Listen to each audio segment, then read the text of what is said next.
하나님 말씀 같이 봅니다. 오늘 우리에게 주신 말씀은 사무엘하 17장 24절에서 사무엘하 18장 4절까지 말씀 같이 보겠습니다. 사무엘하 17장 24절에서 18장 4절까지 말씀 교독합니다. 제가 먼저 읽겠습니다. 이에 다윗은 마하나임에 이르고 압살롬은 모든 이스라엘 사람과 함께 요단을 건너니라. 압살롬이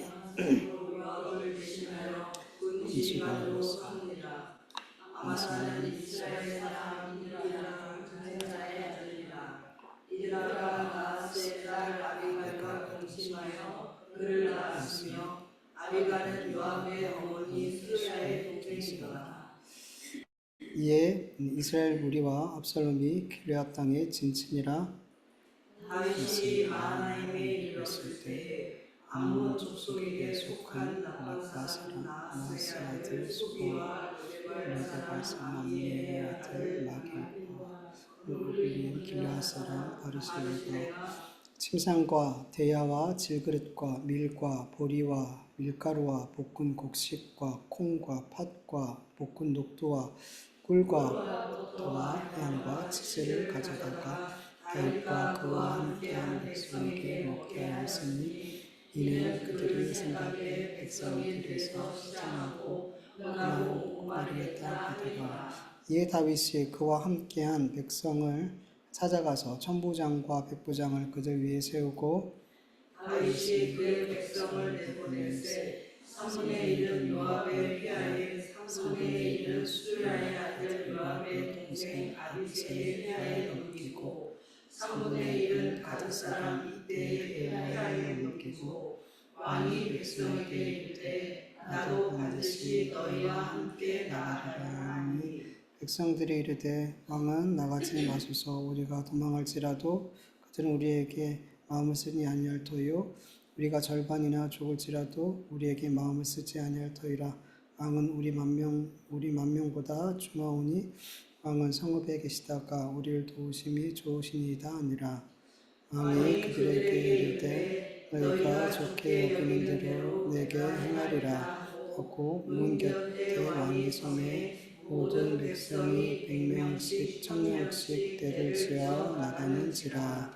아멘. 다윗은 아히도벨의 계획이 어떠한지 듣게 되었고 즉시 그 밤에 요단강을 건너갔어요. 그리고 압살롬 역시 이스라엘 온 군대를 모은 뒤에 다윗을 따라서 요단강을 건너가게 됐어요. 오늘 본문 25절을 보면 압살롬은 다윗과의 전쟁을 하기 위해서 이스라엘 군 지휘관으로 누굴 세우죠? 아마사를 원래 요압이잖아요. 근데 아마사를 군 지휘관으로 세웠어요. 아마사는 쉽게 얘기하면 다윗의 조카예요. 그러니까 다윗의 누나의 아들이에요. 그러니까 이걸 통해서 우리가 뭘 짐작할 수 있냐면 아마사가 군 지휘관으로 섰다는 것, 다윗을 죽이는 데 있어 선봉에 섰다는 것, 이건 뭘 이야기하냐면 지금 다윗의 가족, 형제, 친적, 친구 다 그리고 유대 지파 다 누구 편에 있다는 거예요. 압살롬, 다 압살롬의 가족까지도 압살롬 편에서 다윗을 죽이는 데 있더라는 거죠. 죽이는 편에 있더라는 거죠. 여러분 이런 상황을 지금 볼 때 다윗의 가족, 형제, 친척, 친구는 누구예요? 지금 다윗과 생사를 같이 하고자 함께 따라왔던 그들이 진짜 다윗의 가족이고 형제이고 친구이고 친척인 거죠. 마치 예수님이 자기 제자들에게 뭐라 그래요? 이들이 바로 나의 형제고 자매고 어머니다라고 말해요. 예수와 함께하고 있는 그들이 내 형제고 자매고 어머니다라고 말하잖아요. 지금 이 위기 상황에서 너무 어려운 상황에서 다윗과 함께하고 있는 그 소수의 사람들이 사실은 다윗의 진짜 가족이고 그리고 형제고 친구인 거죠. 여러분 정말 좋을 때는 누가 내 편인지 잘 몰라요. 내가 형편이 좋고 잘 살고 뭐 유명하고 그냥 그렇게 모든 게 좋은 상황에 있으면 누가 내 편인지 잘 모르고 누가 나를 정말 아끼고 사랑하는지 잘 몰라요. 그냥 다 나를 좋아하는 것 같고 다 내 편인 것 같고 그렇게 생각이 돼요. 그런데 내가 어려운 일을 당할 때 내가 내 주변에 있는 모든 사람에게 전혀 도움도 되지 못하고 유익도 되지 못하고 오히려 피해를 줄 수 있는, 나와 함께하면 오히려 손해를 볼 수 있는 이런 상황에 내가 놓여져 있을 때 그때 비로소 진짜 내 가족이 누구인지, 내 형제가 누구인지, 내 친구가 누구인지, 정말 나를 사랑하는 사람이 누구인지 그때 비로소 알게 돼요. 여러분 정말 어려운 상황에 있을 때, 누구에게도 내가 유익을 줄 수 없는 상황에 있을 때 누가 내 옆에 남아 있다면 그 사람이 정말 내 가족이고 형제이고 친구이고 친척이라는 것을 믿으시길 축원합니다.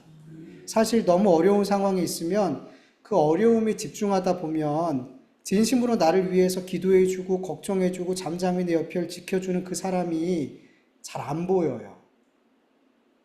왜냐하면 너무 힘들어서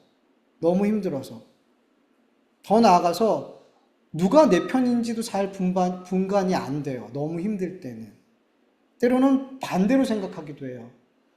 여러분 정말 나를 위해서 내가 힘들 때 정말 나를 위해서 조언해 주는 사람 있어요? 없어요? 없으면 정말 안타까운 인생인 거예요. 있어요, 여러분. 그래도 있어요. 내 주변에서 정말 나를 위해 주고 나를 위해서 이야기해 주는 사람이 있어요. 근데 그 말이 공격처럼 들리고 비난처럼 들려요. 그러니까 구분이 안 돼요. 정말 나를 정죄하는 사람이 있어요. 나의 어려움을 보면서 막 정죄하고 비난하는 사람이 있어요. 근데 진짜 조언해주는 사람이 있는데, 나를 위해서 해주는 말을 정말 해주는 사람이 있는데, 그 말이 분간이 안 돼요. 그냥 다 공격과 다 비난으로 들리는 거예요. 왜? 너무 그 어려움에 집착하고 있으니까. 그리고 오히려 반대로 나에게 사탕 발림 같은 말을 해주는 그런 사람, 그렇게 해서 나를 이용해 주려는 그런 사람들이 오히려 내 편처럼 느껴진단 말이에요. 그래서 우리가 큰 어려움을 위기 가운데 있으면 거기에 너무 집중하다 보니까 정말 내 편인 사람, 날 정말 아끼는 사람, 그 사람들이 잘 안 보이고 오히려 그들이 나를 대적하는 사람처럼 보이기도 한단 말이에요. 그래서 여러분, 우리가 정말 어려움이 있을 때 정말 나를 위해 주는 사람이 누구인지를 의식을 갖고 찾아야 돼요. 살펴봐야 돼요. 그 순간이 정말 기회거든요. 그래서 그냥 어물쩍 넘어가는 게 아니라 그 위기에만 집중하는 게 아니라 그 위기 가운데 정말 나와 함께하는 사람이 누구인지에 집중하길 간절히 원해요. 여러분 어려운 상황은 지나가요, 안 지나가요? 겪어봤잖아요. 크든 작든 좀 순간이 길 수도 있고 짧을 수도 있지만 결국에는 지나가요. 근데 고난이 지나간 자리에는 누가 남아있을까요? 날 위한 사람이 남아있단 말이에요. 그거를 아는 것과 모르는 건 너무 달라요. 그 고난은 지나가는데 그 고난을 지나간 뒤에는 정말 내가 그 고난에 집중하지 않고 정말 날 위하는 사람이 누군지에 집중하다 보면 그 고난이 지나간 다음에 정말 나를 사랑하는 사람이 이 사람이구나. 정말 나를 끝까지 나의 정말 친구이고 정말 나의 가족이고 형제 같은 사람은 바로 이런 사람이구나. 그렇게 남아있단 말이에요. 근데 그걸 모르면 정말 그 고난은 그냥 고난만 남아요. 상처만 남아요. 그런데 그렇게 그 고난이 지나간 자리에 누가 내 곁에 남아있는 사람을 발견하게 되면 그 고난은 선물 같은 게 되는 거예요. 선물이 되는 거예요. 무엇보다도 여러분, 우리가 정말 힘들고 어려운 가운데 나를 눈동자같이 지켜주고 침 삼킬 동안도 홀로 두지 않으시는 하나님이 나와 함께 계시다는 것을 여러분 반드시 발견하셔야 돼요. 혹 나의 그 모든 어려움을 모든 사람들이 다 외면하고 내 편이 되어주지 않는다 할지라도 나의 영원하신 아버지 하나님이, 나의 친구 되신 예수님이 그 모든 어려움 상황 속에서 나와 함께 하심을 여러분 볼 수 있어야 될 줄 믿습니다. 사람들은 다 버릴 수 있어요. 가족도 형제도 친한 친구도 나의 어려움을 외면하고 다 버릴 수 있어요. 그러나 하나님은 내 영원한 아버지시기 때문에 결코 나를 버리지 않으세요. 예수님은 나의 영원한 친구 되시고 형제 되시기 때문에 결코 나를 버리지 않으시고 나와 함께 하신단 말이에요. 여러분 고난이 지나간 자리에 아무도 남지 않아도 주님이 나와 함께 하심을 믿는다면, 그것을 확인하셨다면 여러분 그 고난은 선물이 되는 거예요. 상처가 남고 괴로움만 남는 게 아니라 주님이 항상 나와 함께 하시는구나, 임마누엘, 이것을 깨닫고 그것을 은혜로 받은 자들은 그 모든 고난이 선물이 될 줄 믿습니다. 여러분, 우리의 삶에 계속 고난이 와요. 계속 고난이 있고 내가 정말 누구에게도 유익을 줄 수 없는 정말 아무것도 아닌 존재 같은 그런 상황도 와요. 그런데 여러분, 그 순간에도 주님이 나와 함께 계심을 믿으시길 축원합니다. 괜찮은 거예요. 그래서 괜찮은 거예요. 본문 27절을 보면 다윗이 마하나임에 이르렀을 때 암몬 족속 소비와 요나단의 아들 무비보셋을 보살펴 주었던 마길, 그리고 길르앗 지역의 큰 부자였던 바르실레가 찾아와서 침상과 대야와 질그릇과 많은 음식을 가지고 다윗과 그와 함께한 사람들을 이렇게 공개해 준다고 말씀하고 있어요. 여러분, 다윗은 왕국에서 나올 때 급히 도망 나오느라고 뭐 먹을 거나 뭐 침상이나 뭐 그릇 같은 거, 하다못해 음식을 담을 그릇조차 아무것도 챙기지 못하고 목숨을 위해서 도망왔단 말이에요. 그리고 그와 함께한 모든 사람들도 그렇게 동일하게 도망왔어요. 그리고 마하나임, 요단강을 건너 마하나임까지 가기까지 얼마나 지쳤겠냔 말이죠. 몸도 마음도 지쳐 있었어요. 그리고 이제 누구와 전쟁을 해야 돼요? 압살롬과 전쟁을 해야 돼요. 얼마나 큰 위기 상황이냐는 거죠. 그런데 이 위기 상황에 세 명이, 그러니까 대표적인 이름을 이제 이야기한 거죠. 여러 사람이 더 왔겠죠. 그와 함께. 근데 그 대표적인 세 사람이 찾아와서 다윗과 그와 함께한 사람들을 섬겨주더라는 거죠. 여러분, 근데 이 다윗에게 찾아온 사람들을 보면 참 놀라워요. 여러분, 소비라는 사람은 암몬 사람이에요. 지금 다윗이 있는 마하나임 바로 옆에 이제 암몬 땅이거든요. 그 암몬에서 소비라는 사람이 찾아왔어요. 근데 여러분, 우리가 아는 것처럼 암몬은 다윗과의 전쟁에서 라빠, 수도를 잃어버리고, 그리고 거기 있는 모든 백성들은 다윗이 톱질과 썰어질과 도끼질과 벽 굽는이라는 그런 노역을 시켰단 말이에요. 그리고 다른 모든 암몬 성읍도 쳐들어가서 거기 있는 백성들 다 그렇게 노역을 시켰단 말이에요. 그러면 암몬 사람에게 다윗은 어떤 사람이에요? 원수 같은 사람이에요.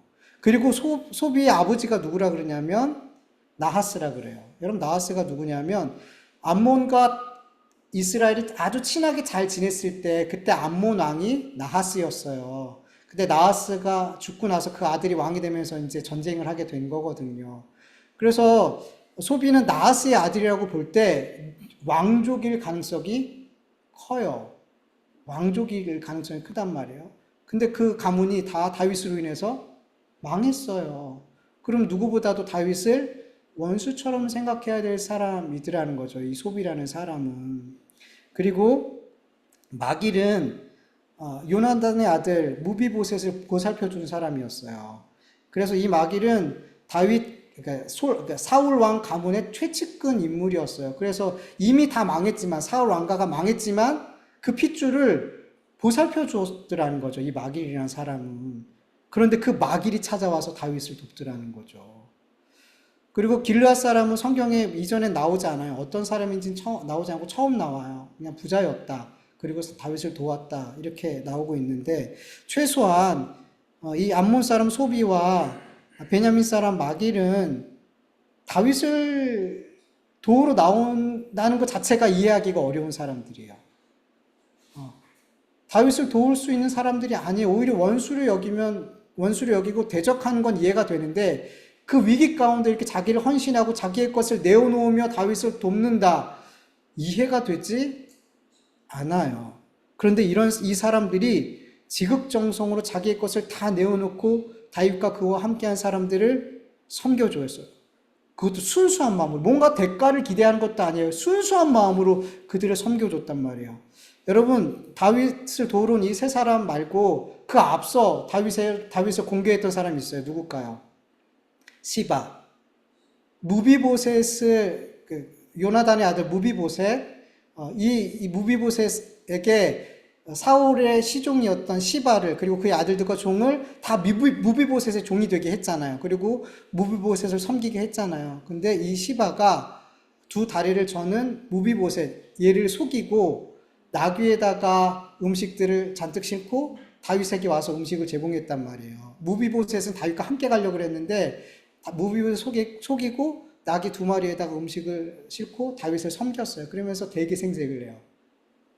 그리고 무비보셋을 모함하죠. 무비보셋은 다윗과 함께 가려고 그랬는데 오히려 막 이제 아버지 원수를 마치 압살롬이 갚은 것처럼 다시 내 나라가 회복될 것처럼 막 그렇게 말을 했다고 거짓말을 하죠. 이 시바 겨우 그 나귀 두 마리에 실은 음식을 갖고 오서 엄청 생색을 내요. 그리고 이 나귀 두 마리 주면서 왕의 가족들을 이거 타고 가게 하세요. 왕의 가족이 몇 명인데 이 나귀 두 마리 갖고 그렇게 생색을 내더라는 거죠. 그 이유가 뭐였을까요? 그렇게 무비보셋을 모함하고 다윗에게 이득을 얻으려고. 그래서 결국 어떻게 해요? 무비보셋에게 준 모든 재물을 누구한테 줘요? 시바한테 주죠. 다윗이. 성공했어요. 그 악한 계략이 성공했잖아요. 우리 말씀 나눴었잖아요. 그러니까 되게 악한 의도를 가지고 다윗을 섬겼단 말이에요. 그런데 이 세 사람은 순수하게 정말 아무것도 바라지 않고 전혀 생색내지 않고 그 많은 사람들이 충분히 먹을 수 있는 음식을 갖고 와서 그리고 그릇과 침상까지 너무 세세하게 그들을 섬겨 주었더라는 거죠. 그것도 단 일회적인 섬김이 아니었어요. 사무엘하 19장 32절 세 번역으로 보면 바리실레는 아주 늙은 사람으로 나이가 80살이나 되었다. 그는 큰 부자였으므로 왕이 마하나임에 머물러 있는 동안 음식을 공개했다. 그러니까 지속적으로 마하나임 전쟁이 있기 전 마하나임의 왕이 있을 동안 계속해서 자기의 재물을 쏟아 부었더라는 거예요. 아무 대가 없이 아무 생색도 내지 않고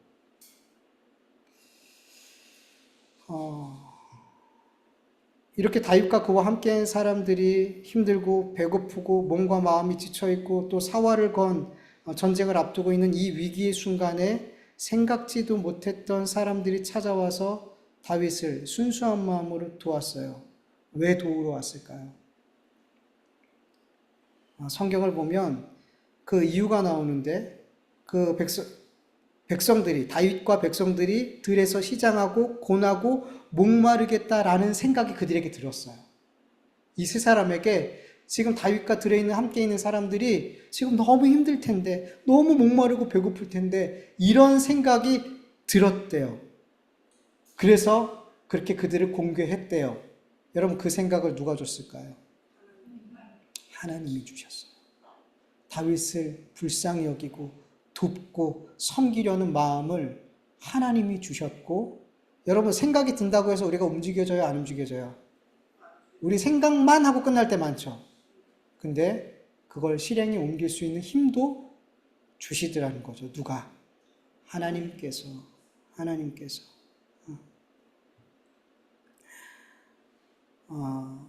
여러분 하나님께서 일하시면 정말 상상할 수 없는 일들이 우리의 삶에 일어나요. 전혀 나를 도와줄 사람이로 생각되지 않은 사람들이 날 돕더라는 거죠. 나의 필요를 채워주더라는 거죠. 하나님께서 누군가에게 나를 생각하는 마음을 주시고 그 생각을 실행으로 옮길 수 있는 힘을 누가? 하나님이 주시더라는 거죠. 하나님이. 여러분 제가 개척할 때 정말 빚만 많았어요. 개척할 수 있는 상황이 전혀 아니었죠. 개척뿐만 아니라 사택도 얻을 건 상상도 못했죠. 그런데 기도원에서 기도하고 있을 때 한 장로님이 연락을 주셔서 이렇게 교회 보증금을 빌려주신다고 하시는 거죠. 그리고 같이 교회를 찾고 여기를 얻게 되었어요. 사택도 얻게 되었는데 장로님이 어느 정도 돈을 빌려주시고 아내가 일을 하고 있었기 때문에 이렇게 대출도 받았는데 500만 원 정도 되는 전세였는데 작은 빌라였어요. 근데 그런데도 1,000만 원이 모질랐어요. 그런데 재수 씨가 제 동생 아내가 빌려주겠다는 거예요. 근데 그럴 상황이 아니었어요. 그 큰 돈을 빌려줄 상황이 아니었어요. 나중에 뭐라고 얘기하냐면 내가 왜 그때 1,000만 원을 빌려준다고 했는지 나도 이해가 안 된다. 자기가 왜 그런 말을 했는지 자기도 이해가 안 된대요. 근데 누가 그 말과 그 결정을 하게 하신 거예요? 본인도 이해가 되지 않은 결정을 하나님이 그 마음을 움직여서 그 1,000만 원을 우리 빌려줘서 사택을 얻을 수가 있었어요. 개척을 한 다음에도 뭐 쉬웠을까요? 어렵죠. 근데 단 한 번 얼굴도 보지 못하고 이름도 모르는 분들이 연락을 해서 몇 년씩 후원을 해주시기도 하셨어요. 그리고 지금까지 후원하시는 분들도 10년 됐잖아요. 지금까지 후원하시는 분도 있어요. 그리고 사역하면서 계속 어려운 일들이 위기가 계속 왔을 때 그때 정말 생각하지 못했던 사람들이 오셔가지고 도움을 주셨어요. 한 번도 저는 누구 도와주세요라는 저는 단 한 번도 사역하면서 누구한테 도와주세요라는 말 단 한 번도 해본 적이 없어요. 개척부터 시작해서 지금까지 지금 너무 어려워요. 도와주세요. 단 한 사람에게도 단 한 번도 이야기해 본 적이 없어요. 누구한테 이야기했을까요? 저는 하나님한테밖에 이야기하지 않았어요. 하나님 어려워요. 하나님 지금 이런 상황이에요. 하나님께만 얘기했는데 하나님이 이름도 모르고 얼굴도 모르는 사람들을 통해서 도와주시더라는 거죠. 누가 그 마음을 주셨을까요? 이름도 모르는 목사, 한 번도 와보지 않은 교회, 여기에 자기의 것을 헌신할 수 있게 누가 마음을 주냔 말이에요. 하나님이 주시더라는 거죠. 하나님. 그래서 저는 이 사역을 하면서 하나님이 하시는 일이 정말 놀랍다. 하나님이 하시는 일이 정말 귀하다. 그런 마음을 참 많이 들게 되었어요. 그리고 너무 감사한 건 그렇게 헌신하는 분들이 단 한 번이라도 저한테 생생낸 적 있을까요? 제가 이렇게 오랫동안 섬겨드렸잖아요. 헌금 보내드렸잖아요. 단 한 번도 저에게 그런 말씀 해보신 분이 없어요. 하나님이 돕게 한 자는 자기의 유익을 위해서 돕는 사람이 아니에요. 순수하게 도와요. 순수하게 헌신해요. 하나님이 보내주신 사람은 그래요. 근데 하나님이 보내주신 사람 아닌 사람은 어떤지 아세요? 생색내요. 대가를 요구해요. 그렇지 않으면 관계를 깨버려요. 깨는 말과 어떤 행동들을 해요.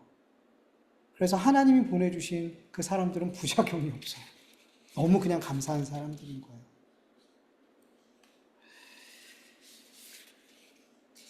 여러분, 우리의 삶에 분명 어려운 일들, 위기가 올 때 사람이 아니라 하나님을 의지하게 간절히 축원합니다. 너무 많이 들어보셨죠? 근데 잘 안 돼요. 수십 년 신앙생활하면서 정말 위기 가운데 아무한테도 의지하지 않고 누구에게도 어려움 얘기하지 않고 그저 하나님 도와주세요. 하나님만 바라본 적 몇 번이나 있냔 말이죠. 너무 많이 들어서 아는데 그냥 줄줄 나와요. 우리 누구 의지해야 되죠? 하나님이요. 사람 의지하면 돼요? 안 돼요. 다 알아요. 근데 정작 정말 내 삶에서 위기가 올 때 누구 의지하냔 말이죠. 사람이 날 도와줄 것 같지만 이 사람은 분명히 나를 배신하지 않고 도와줄 것 같지만 경험에서 알잖아요. 그 기대가 이루어질 때가 많아요? 실망할 때가 많아요? 실망할 때가 훨씬 더 많아요. 내가 기대했던 사람이 정말 내 기대에 부응한 적 거의 없어요. 없어요. 정말 저 사람만큼은 나를 100% 도와줘. 이런 마음이 있다 할지라도 여러분 그 사람 의지하지 말고 하나님 의지하길 간절히 원합니다. 그 사람이 나를 도울 수 있는 것도 하나님이 마음을 주셔야 돼요. 나를 100% 도울 수 있는 사람 같지만 하나님이 마음을 주시지 않고 상황을 막아버리면 못 도와줘요. 안 돼요, 여러분. 그러나 나를 정말 저 사람은 나를 도울 사람이 아니야 라는 사람도 하나님이 마음 주시면 헌신적으로 나를 돕게 될 줄 믿습니다. 그러니 여러분 사람 의지하지 마시고 하나님 의지할 수 있길 간절히 축원합니다. 정말 말로만 말로만이 아니라 우린 그래요. 위기 상황이 되면 화장실 들어갔다 나왔다 다른 것처럼,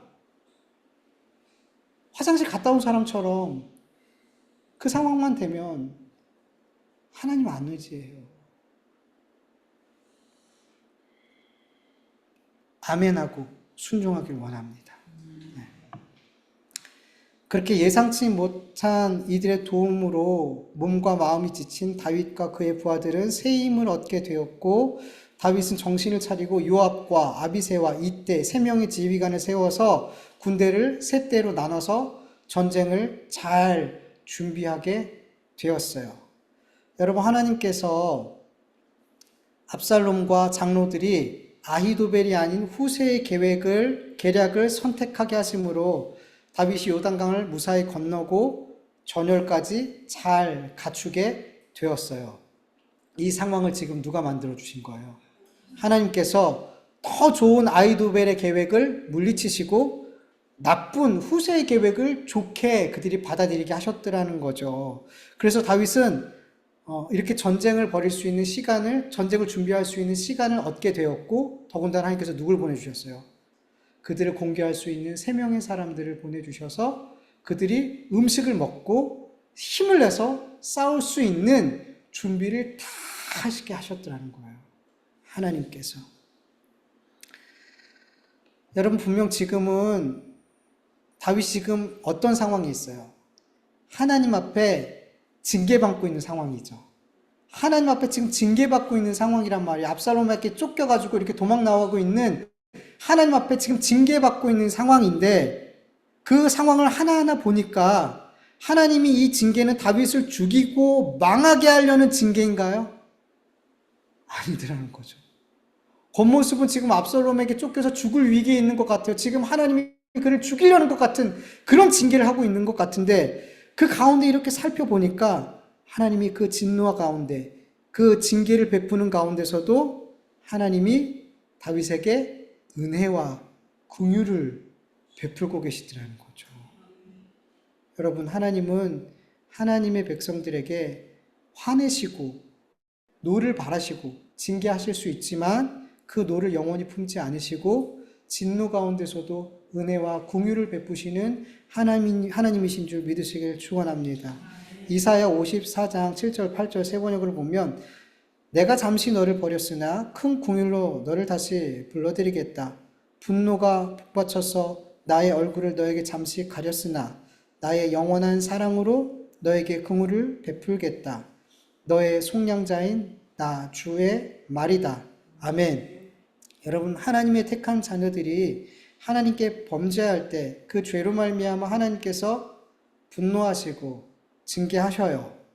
하나님은 공의로우신 하나님이기 때문에 그 백성들이 하나님의 말씀에 불순종하고 범죄할 때, 하나님보다 세상의 것들을 더 사랑할 때, 나의 행복과 기쁨을 최우선의 가치에 두고 나라는 존재를 우상 삼고 살아갈 때 하나님께서는 그 자녀들에게 잠시 얼굴을 돌리시고 그들을 향해서 진노와 그리고 징계를 하실 때 적지 않아요.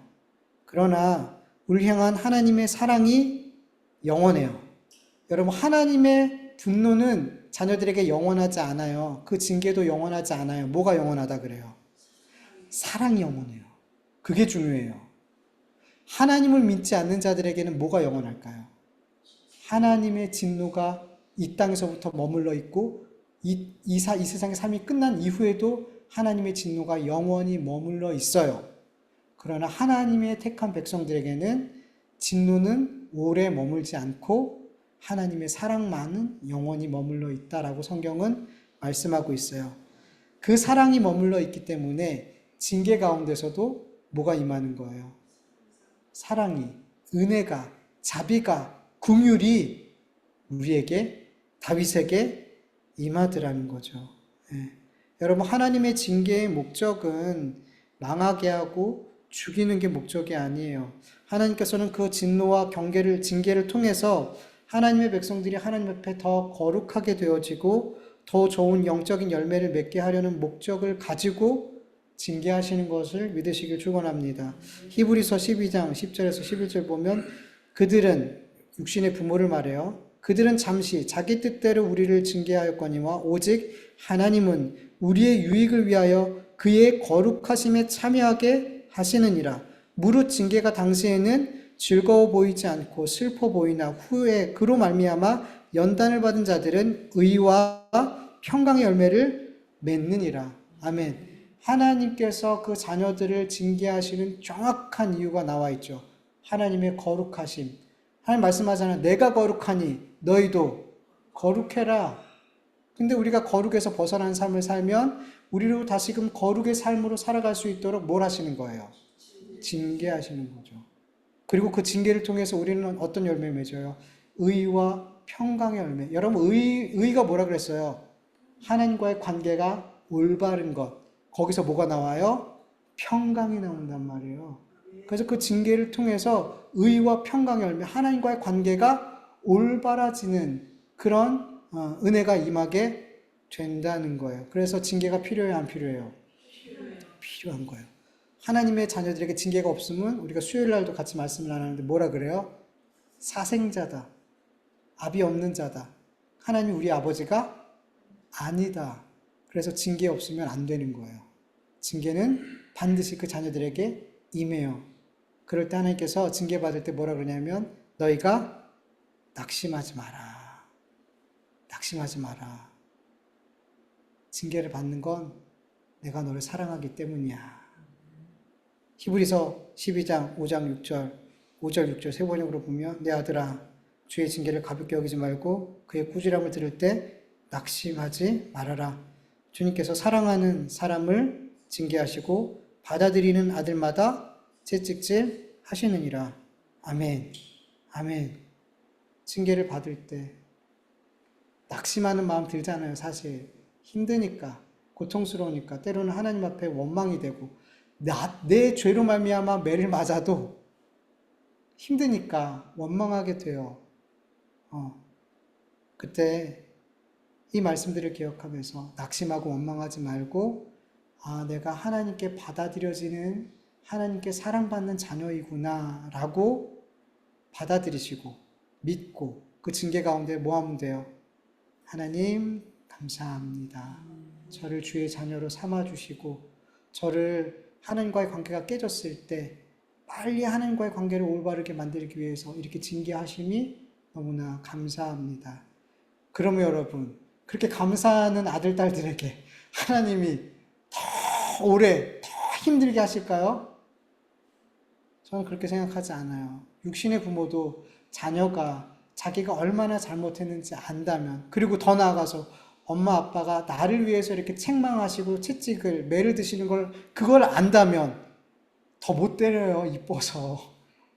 어떻게 때려요? 그걸 아는데 이미 징계하는 목적이 이루어진 거예요. 더 이상 징계할 필요가 없어요. 그래서 빨리 이걸 알고 고백하고 그러면 그 징계가 빨리 끝나요. 네. 좋은 팁이죠. 감사하세요. 원망하지 마세요. 기뻐하세요. 항상 기뻐하라는 그 말은 매 맞을 땐 기뻐하지 말라 이런 말 아니죠. 모든 상황에서 기뻐해라. 나를 매를 드는 순간도 하나님은 나를 사랑하시니 하나님 기뻐합니다. 그 자녀들 하나님 어찌 안 기뻐하시겠어요. 그렇게 늘 하나님 앞에 기쁨이 되고 하나님의 기쁨과 하나님을 즐겁게 해드리는 저와 여러분들에게 간절히 축원합니다. 우리 같이 말씀을 기억하면서 잠시 기도하죠. 아버지 하나님 감사합니다. 오늘 이렇게 주의 말씀 함께 나누게 하여 주시옵시고 하나님 앞에 기도와 찬송을 드리겠습니다. 감사합니다. 하나님 우리가 더 주님을 바라보는 간절히 우리의 삶에서 나를 언제나 사랑하시는 주님, 나를 언제나 옳은 길로 인도하시는 그 주님을 바라보게 하여 주시옵소서. 하나님께서는 징계하는 시간조차도 우리에게 은혜를 베푸시고 우리를 사랑하시고 계신 가운데 있습니다.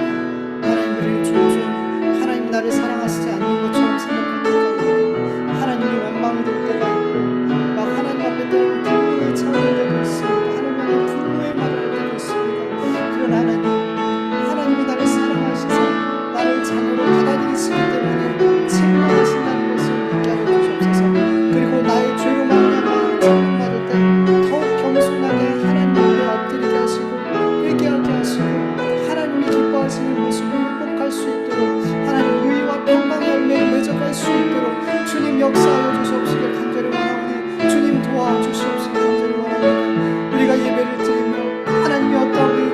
알아가며 말씀을 더욱더 깊이 알아가면서 우리의 삶이 계속해서 변화되어져 갈 수 있도록 도와주시옵시고, 어린아이 같은 신앙에서 점점 성숙하고 자라감이 있는 신앙의 성숙이 있는 우리 모두가 되어줄 수 있도록 주님 역사하여 주시옵시고 간절히 원하오니 하나님 도와주시옵소서. 하나님 은혜 베풀어 주시옵소서. 감사하며 예수님의 이름으로 기도합니다. 아버지 감사드립니다. 오늘도 이렇게 함께 모여 예배 드리게 하여 주심을 감사합니다. 함께 예배하고 싶지만 함께하지 못한 우리 성도님들이 있사오니 늘 하나님 이 시간 같은 은혜로 채워주시옵시기를 간절히 원합니다. 하나님 예배가 끝나고 우리가 다시 우리의 삶의 자리로 돌아갈 때에 빈 마음으로 가지 않게 하여 주시옵시고, 진리의 성령님이 그 들은 말씀과 주신 은혜들을 우리 마음 중심에 잘 간직하게 하여 주시옵시고, 힘든 순간순간마다 이 은혜를 꺼내 먹고 이 말씀을 꺼내 먹어 이 영적인 음식으로 다시금 세상에서 강건하게 영적 전쟁을 할 수 있는 우리 모두가 되어줄 수 있도록 도와주시옵소서. 아버지 하나님께서는 우리를 영원히 사랑하십니다. 그래서 진노 중에도 우리에게 은혜와 긍휼을 베푸시는 하나님이신 줄 믿습니다. 하나님, 우리가 때로는 범죄하고 나 중심의 삶, 세상을 사랑하는 삶을 살고 하나님을 외면하며 살 때 있습니다. 그러나 하나님은 우리를 새롭게 하시려고, 우리를 거룩게 하시려고 우리에게 책망하시고 징계하실 때가 있습니다. 그때 하나님을 원망하고 하나님 앞에 분노의 말을 쏟아내며 그렇게 하나님을 외면하는 것이 아니라 더 마음이 강팍해지는 게 아니라 하나님 앞에 엎드리고 아버지 앞에 회개하며 이 징계조차도 하나님의 사랑으로 받아들이며 그 잠잠히 하나님의 징계를 받아들일 때 하나님께서 우리에게 더 큰 긍휼을 베풀어 주실 줄 믿습니다. 하나님께서는 우리의 모든 상황에서 우리에게 가장 선한 것을 주시며 모든 상황에서 우리의 모습이 어떠하든 우리를 사랑하시는 하나님인 줄 늘 믿으며 살아가는 우리가 되게 하여 주시옵소서. 이 시간 귀한 예물 올려드렸사오니 이 예물들이 하나님의 선하신 뜻을 따라서 교회가 세워지고 복음이 증거되는 귀한 곳에 세워질 수 있도록, 쓰여질 수 있도록 주님이 늘 간섭하여 주시옵시고, 주님께 우리 온 성도들 삶의 모습, 형편, 처지, 어려움 주님 다 아시는 가운데 있사오니 좋으신 주님께서 가장 필요한 것, 가장 좋은 때에 가장 선한 것으로 응답하시고 아버지 하나님 공급하여 주시옵소서. 이제는 우리 주 예수 그리스도의 은혜와 하나님의 다하심이 없는 사랑하심과 성령님의 인도하심과 교통하심이 하나님의 징계 가운데서도 하나님의 사랑을 믿고 주님 앞에 주님이 원하시는 마음으로 그 고난을 견디기를 원하는 하나님의 자녀들 머리 위에, 그 가족과 그 일터와 교회 위에 이제로부터 영원토록 함께할지어다. 아멘.